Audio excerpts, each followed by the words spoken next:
Welcome back to Bards of Geekdom. I'm Chris, I'm Dustin. and today we're going to bring you some strange, some weird, Some sweet. some sweet action. That's right, we're going to talk about Stranger Things, Season 1 and Season 2, since we haven't talked about it at all. That's fair. And then we're going to talk about Thor Ragnarok, Season 1 and Season 2, which we have not talked about. which Ragnaroked my world. Ragnarok your world. Oh, I'm See what I did there? I'm so excited to talk about Guardians of the Galaxy 3. Right? It's so good. So magical. But yeah, so Stranger Things Season 2, I loved it. Did you? Did you? Absolutely loved it. You know, Go on. Bring it to me. Give it to me. You know what? I like their attempt to stay true to, I guess you can call it the source material. They're trying to give you a lot of the same charm of the first season, but they couldn't give you a lot of it because a lot of the first season was that like spook behind the curtain, that unseen thing, and of course now you've seen it, so they had to give you a little something different. I agree with that. What I really like about it, and I've kind of heard this polarizing thing where anyone who wasn't born in the 80s and grew up with this kind of a nostalgia, if you will, aren't really digging the show. Whereas people like you and I who, like, our whole lifeblood is in the 80s, it's amazing to see all the, like, the Ghostbuster references, the posters on the walls, and the throwbacks to all the old movies within the titles and the scenes and the shots, and it feels so good. Winona Ryder just everywhere. Right, all over the place. People are from Generation just super happy to from Mad About You, playing kind of a shady character. So we're going to start this off right now before we dive any deeper into this. Spoilers everywhere. Everywhere, all over my face, all over your face. All up in this piece. Spoilers. Spoilers. We're not holding back. We're not holding back on Thor. We're not holding back on Stranger Things. If you haven't seen it yet, go watch it. Come back, listen to us. Party with us. Every day. So I have to say, Season 1 of Stranger Things made me absolutely despise Steve Harrington. Yes. Season 2 of Stranger Things made me fall in love with Steve Harrington. There's that meme that's going around where you root for Nancy, or no, what was it? Nancy's too good for Steve. Season 2 Stranger Things. Steve's too good for Nancy. Exactly. Yeah. 1,000% agreed. Like, he still starts off a little bit as a little bit of a douche nozzle, but then he has his, like, redemption hero arc, his babysitter arc. Every other TV show out there, this is how you do a character arc. This is how you do character development. He's like the Jaime Lannister. Season 1, you hate him. Gets his hand cut off. Spoilers, you love him. You can't say spoilers after you say the spoiler. It doesn't work. You know what? I'm not great with spoilers. That's fair. Spoiler, I'm not good at it. We're just here to tell the truth, the weird, the good, the bad. Tell the tale. The greasy. I don't know. I'm glad they brought back his spike bat, the true star of seasons 1 and 2 of Stranger Things. Right. Okay, so I have to say, Season 2 did really good about character pairings that you would have never thought of from Season 1 that worked really well. But I have to say, by far, the Steve and Dustin, like, bromance that they had going on, that was so good. By far the best thing of Season 2. And it even had a nice little, like, wrap-up at the end. Dustin cosplaying as King Steve. Right. Yeah, it was good. Like, even though Season 1 kind of did that whole pull back from the curtain so that way you kind of know what's going on going into Season 2, I still thought they did a good job of Season 2 with making it interesting. Mm-hmm. It wasn't as mysterious, but it felt more like a character story for each of them. Right. It was a good debate because not only have the young actors and actresses have grown up and really into their role, but now you get to see that more in Season 2. They did a phenomenal job in Season 1, but you can definitely tell that they've grown as actors in Season 2. Oh, for sure. And actually, one of the best things I saw going around on Tumblr about Stranger Things, don't judge me. Don't judge me. You're judged a little bit, but go on. It's fine. It's fine. Was talking about how, you've got the 3 core groups. You've got the kids that are kind of living in this sci-fi movie, basically. Mm-hmm. And kind of not necessarily a coming of age story, but they've got this weird going on, the D&D stuff going on. They rationalize all the sci-fi stuff towards the things that they know, and they're trying to do their own thing. And then you've got Nancy and Jonathan, who have this like coming of age high school story, but also like living within a horror movie type thing going on, and they're trying to do their own thing. And then you've got Hopper and Joyce doing their own thing, but dealing with like the government and real world implications. And they're doing their own thing, and none of them can figure out how to defeat the Thing by themselves. It's not until they all three come together and they see the full picture, and it was so good. Both figuratively and literally, as the picture was all up in the living room of Winona Ryder's house. Right, and I swear Bob Newby Superhero has my heart. You know has what? my heart. Samwise Genji will always have a special place in my heart. So apparently that character was supposed to be killed off super early on. That's what in I the heard, season. And they just loved him so much. They loved him so much, and the way that he died, he actually wanted it to be as gruesome as possible. Like Sean Astin recommended that it be as gruesome as possible, and it was heartbreaking watching Sam die. They did so like in the beginning. I didn't, because I'm still like such a rooter for the Hopper and Winona Ryder's character, Joyce. Yeah, Hopper and Joyce. Joyce dynamic. Like, clearly there's something that's been there in the past, and they're hinting at it, and I'm like, oh, you know what? After they suffered this trauma together, they're going to completely hook up, and I think the writers knew that that's what people wanted, and they're like, you know what? Let's go the opposite way. She wants a sense of normalcy in her not normal life. Enter Bob Newby.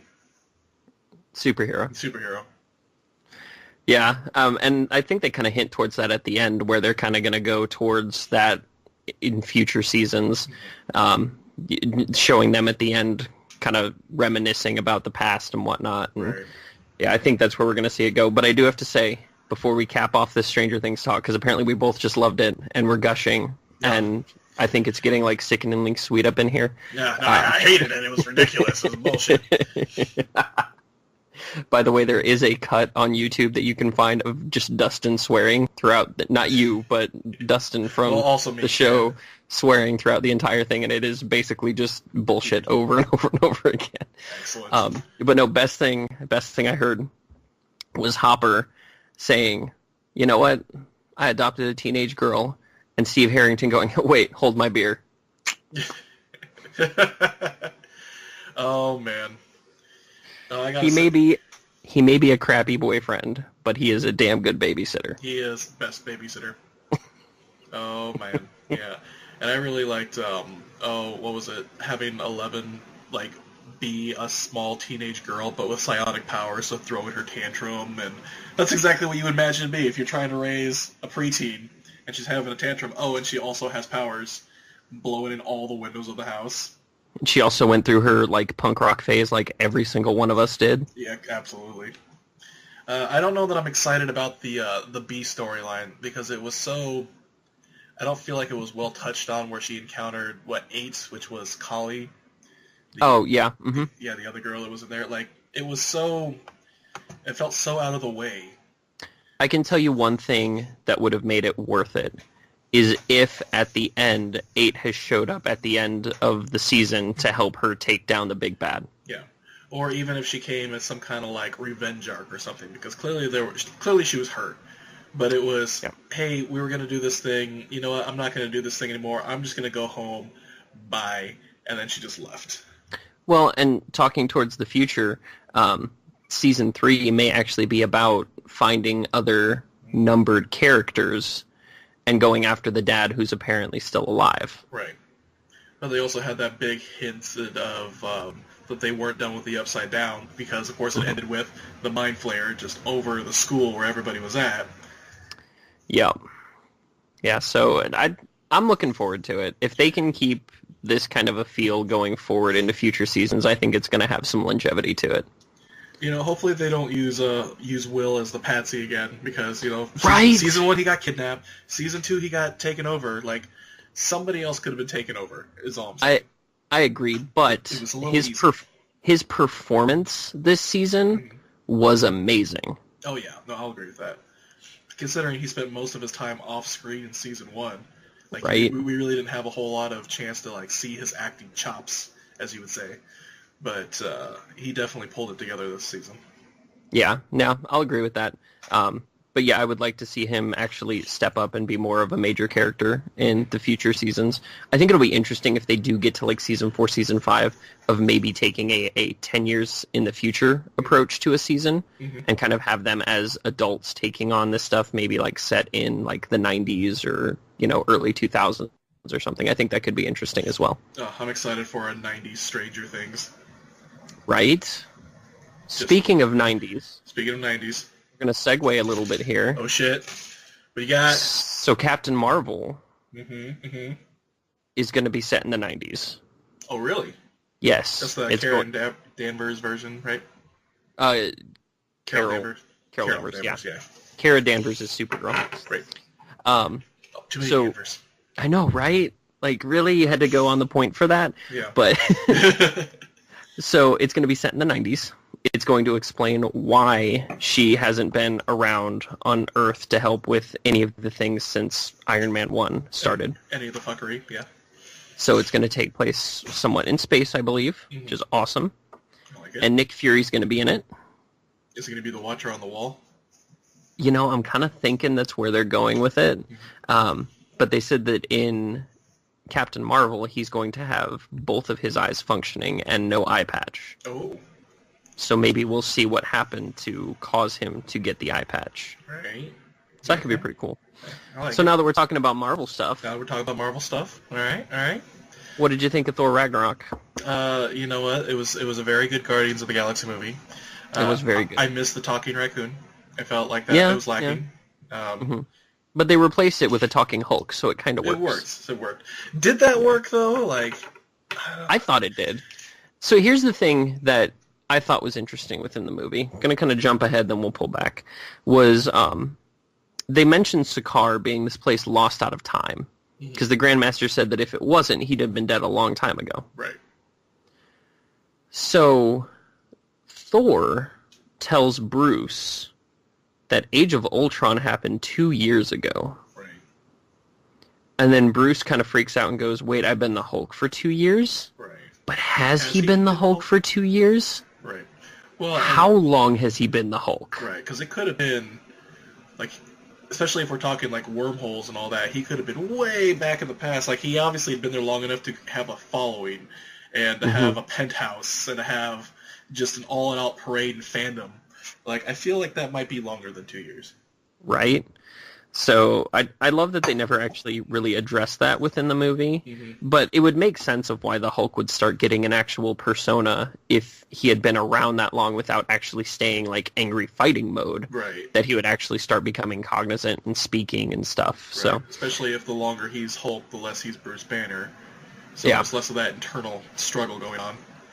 Exactly. So there were a few things in the movie that actually didn't work for me. Go on. One was using kind of the same joke over and over again. It's the same issue I had with Guardians of the Galaxy Volume 2. Yeah. Especially trying to use like the sun's getting real low thing over and over again. So there were just a few things like that were just kind of like, really? I mean, it's funny, but... Yeah, it was funny the first couple times. Yeah. Not all the time, Not though. all the time, no. Yeah. Definitely not. I didn't like that the movie started off by telling you how it was going to end. Yeah, I can see that. But I do also understand why they did it, because the Ragnarok storyline may not have been very familiar to a lot of people. Right. So to just kind of throw it in at the end, plus you had to find a way to get, the crown in the vault. Right. So that way you could actually have the ending of the movie. It was just very anticlimactic for me. That's fair. Because you're like, oh, and there he is. We figured that's how it was going to go down. Yeah. The kind of telling you the prophecy at the beginning, then fulfilling the prophecy by the end. Yeah. Which makes sense. So one of the things that did really work well for me was Korg. Korg, the first time he spoke, I lost all my shits. I want a Korg spin-off movie. Yes, absolutely. Korg and Meek. Yes, Korg and Meek, and I will watch the ever-living crap out of that. Oh, just all day long. All day long. So, in case anybody listening didn't know, Taika Waititi, who is the director of Thor, voiced multiple characters in the movie. One of those characters was Korg. So that was actually the director of the movie that was doing that. And he's from New Zealand, and he based the voice of the character off of bouncers that he knows in New Zealand, who are some of the scariest people he's ever met, but some of the most soft-spoken people he's ever met as well. Yeah, I did not know that. And that really It makes it better. it does make it better. Like, I don't know, like if he had the voice like he had in the Planet Hulk movie, it might have lost something for me, or it may not have hit as hard. But when he had that high pitched squeaky voice, I was so happy. Yeah, we're gonna get on this spaceship and get out of here. You want to come? Want to come? Yeah. No, I also feel like that also ruined every like serious moment the movie could have had. I don't really think the movie was going for serious in a lot of moments, though. But there were those moments where they could have. I mean, obviously there were moments where it should have been more serious. So they're flying away from Asgard, jumping to the end, and they're watching their homeland get destroyed. And in his high pitched voice, it's still got strong foundations, and we can rebuild. And it gets destroyed. Like, no, the foundations are gone. Foundations are gone. And like here's this really heartfelt moment as this entire civilization watches their home get destroyed. I mean, to be fair though, in that respect, I felt like that movie actually did a good balance of the serious and the humor. I mean, you had Jeff Goldblum doing Jeff Goldblum, and you had Chris Hemsworth finally able to do Chris Hemsworth. Right. And I actually felt like that was really good for the Thor character, because going back to Thor 1, that was like Shakespearean Thor, right. And it was super serious, and there was very few funny moments. The funny moments were all funny out of coincidence almost. Right. And they couldn't even hold, I felt like they couldn't even hold that character for the entire length of the movie, because that's how he started. It became less and less all the way to the end. And then Thor 2 is laughably unforgettable. Yeah. Or laughably forgettable, excuse me. Forgettable. Forget about it. Forget about it. Yeah. I know there's dark elves in that movie. I think Loki dies. An Infinity Stone in there somewhere. Yeah. I don't even remember most of the Thor scenes, to be honest. No, I know Jane Foster was there somewhere, I think. Yeah, she was like possessed by some red goo or something. It was weird. Weird. Yep. I mean, it felt very Ghostbusters-esque. Yeah. In space. I don't know. I don't really know. Which I felt like it could have been a good storyline. It was they're introducing the Dark Elves, which was an enemy of one of the Asgardian realms or whatever. They have a whole rich history behind them, and it just got all muddled and lost. And can we talk about Anthony Hopkins' brilliant performance when Thor comes back to Asgard and there's Anthony Hopkins playing Loki, playing Odin. Yes, we can talk about that. We can also talk about the people who were playing Loki and Thor on stage afterwards. Right. I felt like that was better than the actual Thor 2 movie. Was that little fight? It was. It actually was. Yep. It was pretty fantastic. And yes, Anthony Hopkins was amazing in that scene, playing Loki, playing Odin. But did you know that the person playing Loki on that stage during that performance was Matt Damon? No, what? Yes. Oh, that makes no me joke. So that happy. Was Matt Damon playing Loki, and it was Chris Hemsworth's brother was playing Thor. That's fantastic. Yeah, it was pretty solid. But even that reveal felt kind of like rushed to me, because all of us, like, we obviously all knew at the end of Thor 2 that Loki was Odin. You never find out what happens to Odin. And then all of a sudden Thor's there. Like, he wasn't fooled in the beginning, but now he's like, oh, wait, this is clearly Loki. And it was all just instantaneous. Well, there's a little bit of reasoning behind that, and they did rush it. I wish they would have actually given it a little bit more clarity throughout the opening of the movie. Right. But he knows that first of all, that his father would have never done that. Right. So he knew something was up there. He never would have had the stage play done. He never would have been lounging and eating. Have that statue erected. Exactly. So it all felt very much of Loki. But at the same time, it's like, okay, so you just randomly knew. That's cool, right. I guess. Yeah. Because you left convinced that your father was on the throne. Exactly. So there's no middle. I wanted a middle.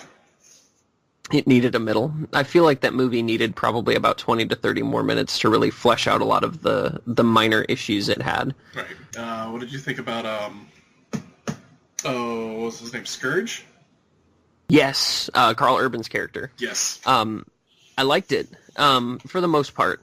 There was, like, you could obviously tell that he didn't want to be going along with Hela's plans, that he was just doing it mostly for survival instinct. Right.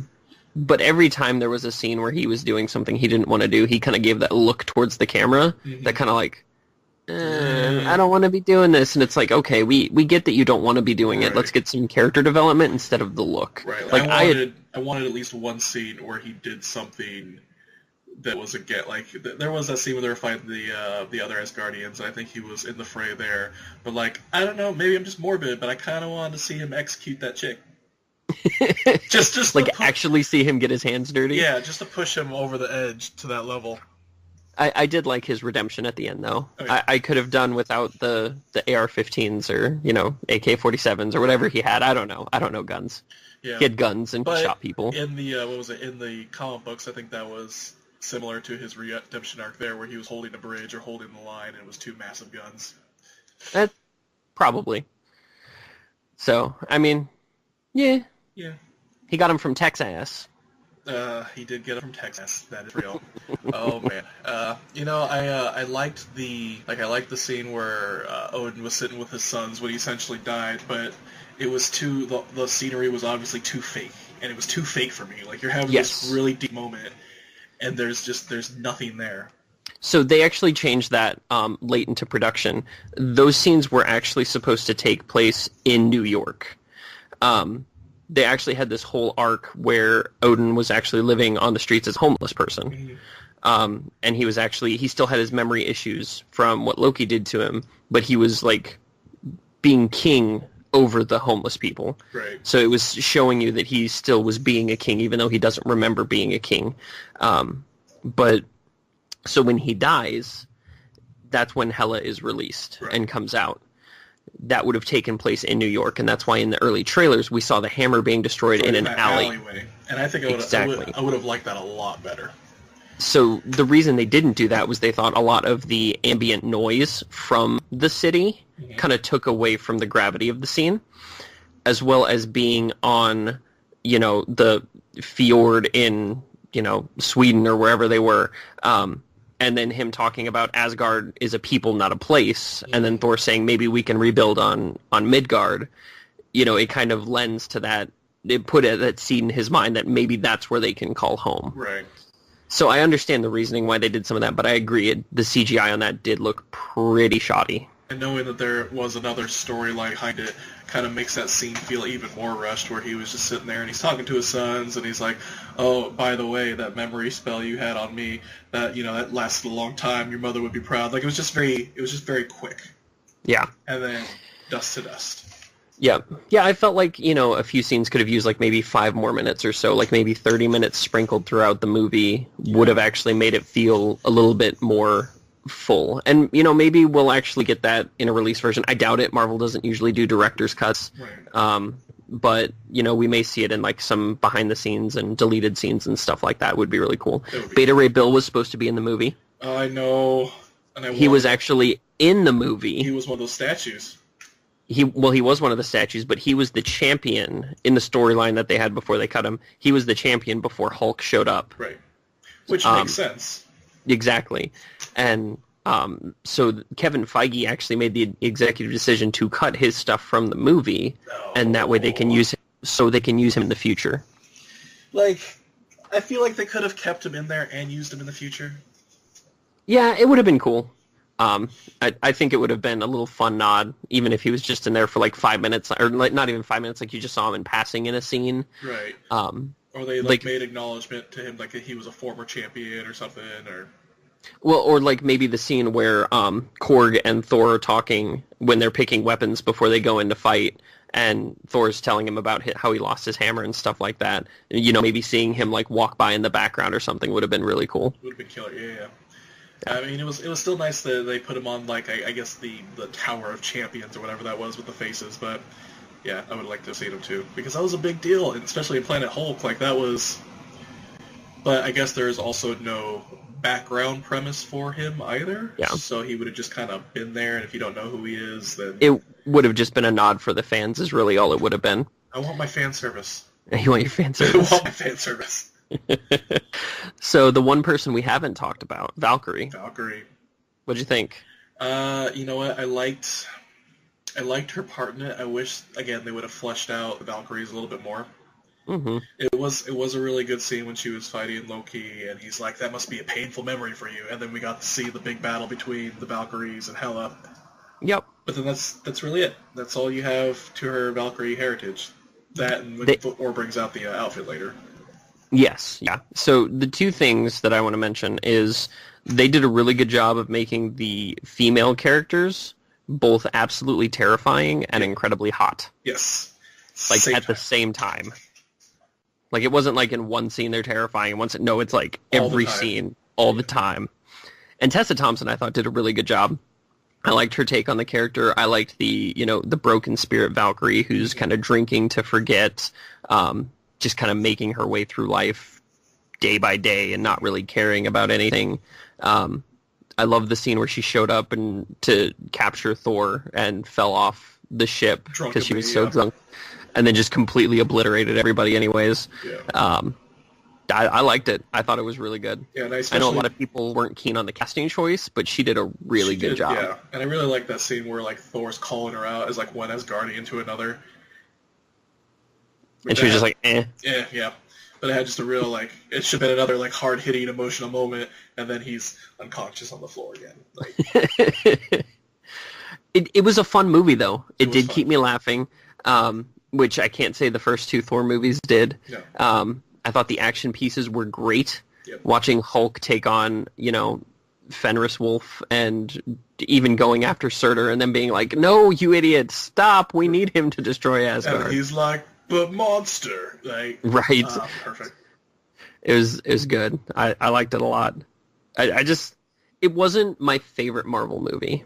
No, but it was a better rendition of Thor than the other previous Thors. For sure. I do have to say, as much as I have a polarity with Age of Ultron, I think Age of Ultron might actually be my favorite version of Thor. Yeah. Because I felt like he was a good middle ground from 1 and from 3. I can see that. Yeah, I would definitely like more of that Thor. Because he did have some funny moments, but they were similar to 1, but he wasn't as doth mother know you weareth her drapes type Thor. Right. Yeah, his comedy was a lot lighter in Age of Ultron, but it was definitely there, and it definitely, it made you laugh. But I think it worked because it didn't take away from the movie as a whole. Yeah. Where if it was this level of campy, this level of comedy, then it would have been the Thor movie. Yeah. Like this definitely was a comic movie, in the truest of sense. I mean, the movie was basically a love letter to Jack Kirby. It was vibrant. It was beautiful, which the first one definitely wasn't, because the first two were just drab. They were colorless almost. Even Asgard didn't look as colorful. Talking about some of the supporting characters, I thought Heimdall had a great arc in the movie. He did really good. I thought that the Warriors 3 got shit on a little bit. Yeah, no, that they had very quick deaths, and that was not... Very, very quick. I did like that Hogan got in a couple good shots before she took him down. Yeah. Like, I thought that was awesome. But yeah, Volstagg and Fandral getting taken down just that quick. Immediately, yeah. Sif didn't die. Yeah, Sif did not die, but Sif wasn't there, right? Sif wasn't there. Jamie Alexander had other obligations doing Blind Spot, but that does leave it open to maybe Sif still being alive. Right, and maybe there's like a revenge arc on her end, like not against, I guess it could be Hela. Of course, we don't really see Hela die either, so... So, the thing that I'm wondering is, with the number of times that she said she's the goddess of death in the movie, I'm wondering if they're actually going to use her going forward for the Thanos storyline as the embodiment of death. Yeah. Instead of actually having, the personification of death, actually having someone who claims to be the goddess of death. Right. Be his lover or his love interest or... the reason he wants to take over the universe. Right, because I can see them definitely, like, encountering her in the Infinity Wars, because, that was Thanos' ship in the Cliff, Yes. right? Yeah, Yeah, that was his ship. So I mean, there's gonna be something where he traces it back to where it came from, or Asgard's destroyed, or she's maybe floating through the void, just this husk of a former goddess, and He saves her and falls in love with her, and yeah. Kind of. Oh, you know what? Infinity Wars, romantic comedy. I have to say, I did like the tie-ins from the other movies. So, like in the first Thor movie, where you can kind of see the Infinity Gauntlet in the background, and everyone's like, "Oh, it's Infinity Gauntlet! Oh my god!" And she just knocks it over, and she's like, "Fake." It's like, okay, so that was a kind of a cool way to wrap that up. And even though in the first one it was just an Easter egg, and you had no idea you were going to do this years later. Right. But it also kind of clears up that whole, well, but if that's the Infinity Gauntlet, then how's Thanos have one? Yeah. Exactly. And I'm assuming that Loki took the Tesseract. Yep, that was very heavily applied. And from what we've seen from the Comic-Con footage war with Thor crashing onto the Milano, I have a feeling that Loki is going to Tesseract himself out, and Thanos is going to the ship. Yeah. And Thor is going to end. That's how Thor and the Guardians are going to end up meeting up. Oh, and then just all the Asgardian kind. Yes. I have a feeling that's... Or he enslaves it and just kicks Thor out. I mean, There is that. He does his minions. So... Or maybe Loki does something noble and tries to save all of the Asgardians but can't quite save Thor. Loki redemption arc. That's cute. I know. I want to believe. I want to believe. I want to believe in the anti-hero Loki, not the villain Loki. So how'd you feel about Hela, the overarching villain? You know what? I feel that was really good up until the end, where it was just this battle between her and what's his bucket with the giant horns. Surtur? Yes. What's his bucket with the giant horns? New name. Everything. New name. Everything else was beautiful. Never Surtur anymore. No. Yeah, I thought it was interesting how they showed her powers, how she basically just conjured blades out of everywhere. Exactly. I did like the CGI that they had of her like pulling back her crown basically, but it just turned into her hair and back and forth. I thought that was pretty cool. That was really good. Yeah, and Kate Blanchett, I mean, freaking awesome. Amazing job. Yeah. I'm not sure how I felt about Thor just having magic thunder powers out of nowhere. Like they did it well enough to where the hammer was more of him for him to channel his natural power, not give it to him. But then it's like, where was the Thor 1? Where was his sweet thunder lightning power then? Maybe he just hadn't attained that level. Special ability hadn't been unlocked yet. He had to kill so many more people first to go up in levels. He had to just grind. He grind some XP. Yep. That's what he was doing in Age of Ultron. He was just grinding XP out of those robots, dude. But then solid movie. Yeah. I think I would probably place it in like maybe the top 7 MCU movies. I mean, my 3 favorites are still a rotating list of Winter Soldier, Ant-Man, and Guardians Volume 1. Yeah. No, Winter Soldier definitely always has a place in that top tier. For sure. And Guardians 1 was just so good. Yeah. Like, just so good. And then 2 was but it was still good. And this Guardians of the Galaxy 3 featuring Thor. So yeah. good. Yeah, and then we're going to get Guardians of the Galaxy 4 pretty soon. Yeah. Thor and the Guardians team up. With more sweet 80s jams and...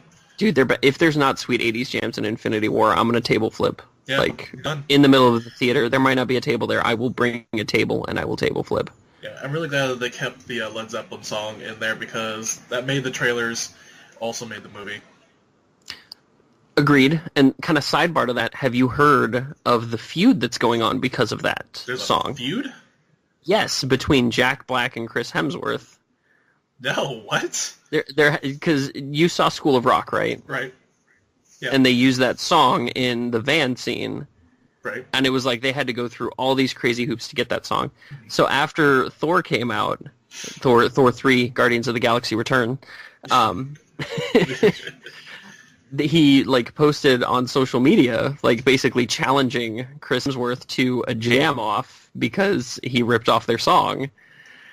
And so they've been going back and forth, and it's pretty amazing. I'll have to see if I can find that, and yeah. we'll post it on the Facebook page because that's phenomenal. It's pretty good. I'll have to find it and post it up there because It's when I heard about that, I about died. It's so good. But it was just the one scene. He was just in a van. Like you don't own that scene. Oh, it's Jack Black, man. He thinks he does. Yeah, it is Jack Black. Yeah, I'll have to find one of these links on Jack Black and Chris Hemsworth Battle of the Jams fueled by Led Zeppelin. Yeah. Perfect. Yeah, I'll post one of these up there so everyone can check it out. It's good stuff. It's solid. So overall, 8 out of 10? 8 out of 10. I like 8 out of 10. 8 Mjolnirs out of 10. Yep, 8 bits of Mjolnir. 8 bits of Mew Mew. Mew Mew. I do have to say, I did miss Kat Dennings in this movie. I know a lot of people don't like her, but I adore Kat Dennings. No, she did great. Just even if she was just like, I don't know, called him on his cell phone that he doesn't have. Maybe she and Korg could have gone on a date. Maybe that could have been one of the mid-credits scene. I think that would have been brilliant. That would have been hilarious. And he's still like holding Meek under his arm. Right. Oh no, Meek's dead. I've just been carried. Oh no, he's alive. He's not dead. It's fine. Yeah, everything's okay. Hey, buddy. I do have to say the one joke that really confused me was when you first introduced to Korg, and he said, "I'm made of rock. It's fine. Don't worry, unless you're made of scissors." Yeah. Like I laughed so hard I had tears in my eyes, but at the same time I was like, "How does this alien know about rock paper scissors?" I'm so confused right now. Right. No, and then they pan over to Meek, who had like scissor hands. Right. And I'm just like, oh, this is so good but terrible at the same time. Pun. I was like, everybody just leave the theater. This is a pun that's bad enough for everybody to go. Just leave. But bad puns fuel me. It's true. I mean, you are a dad. I am. You do need those puns to survive now. I live on caffeine and puns. Perfect. Good job. So, next we're going to be talking about Justice League. Not today. Not today. The next thing that we with the recordings will be about Justice League. Yeah, Batman v Superman Part 2 will be great. The search for more money. Search for more money. Spaceballs joke. Yes. I'm looking forward to checking it out. I'm tentatively hesitant. I know all of you know how let down I have been by DC since Green Lantern. It all started there. That's where it started. So I'm hesitantly hopeful. So far, reviews have been mostly positive, I feel like. Yeah. So, maybe DC's figured their stuff out and turned the ship around. We'll see. We'll see what happens. We'll see. Anyways, I'm Chris. I'm Dustin. And we love you. Love you so much. X's and O's. All the way. Hugs and kisses. Bye. Later.